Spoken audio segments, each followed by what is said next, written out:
best known as founder of Icarus Space Systems, but his major interests lie in wind power. The space thing is a bit of a side effort. All worthy businesses, I might add. And he's a man of means. Another broad smile. Nora nodded. He wasn't just a man of means. He was a billionaire.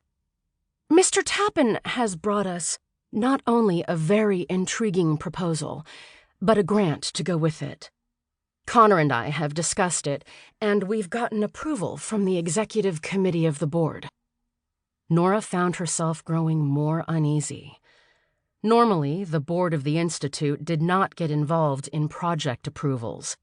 And why hadn't she heard anything about this before? "I'm going to let Connor fill you in on the details," the president said. "Right." Digby turned toward Nora. He was considerably more nervous than the cool Winegrow. Are you familiar with the Roswell site?" Nora wasn't sure she'd heard correctly. She stared at Digby.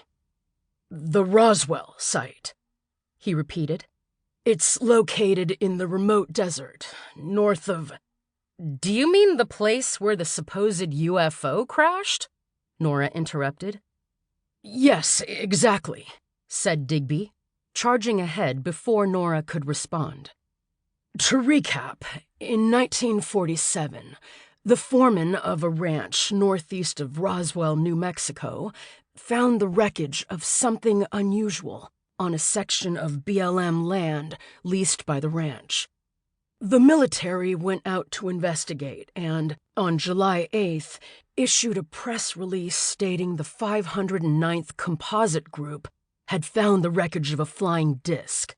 2 hours later, the announcement was quickly amended to say it was a weather balloon that had crashed.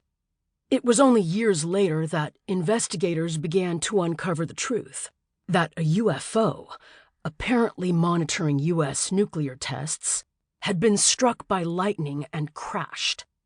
The government had recovered the remains of the spacecraft, and possibly the remains of several aliens. All this was followed by a massive government cover-up. He said all this in a rush, then stopped. Nora continued to stare at Digby. Why would he call this wacko theory the truth? "Mr. Tappan has brought us a proposal, well prepared and fully funded, to excavate the Roswell site. A professional archaeological dig done by the book." "And this is the wonderful new project you want me to direct?" He gave her a nervous smile. "Exactly, with all the staff, equipment, and money you require to do an excavation to the highest professional standards." When Nora continued to stare at him, he fell into a nervous silence, taking a pencil from his shirt pocket and starting to fiddle with it. Nora finally turned to Winegrow. "Is this some kind of joke?"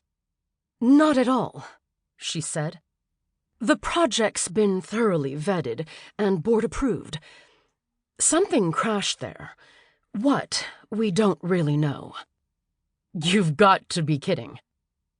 "Please don't jump to conclusions, Nora. We're not endorsing any UFO theory. What we've agreed to is a professional excavation of the crash site. That's it." "With all due respect, Dr. Winegrow, by even agreeing to this, you're endorsing it. I mean, that UFO incident was debunked years ago." "Reasonable people disagree.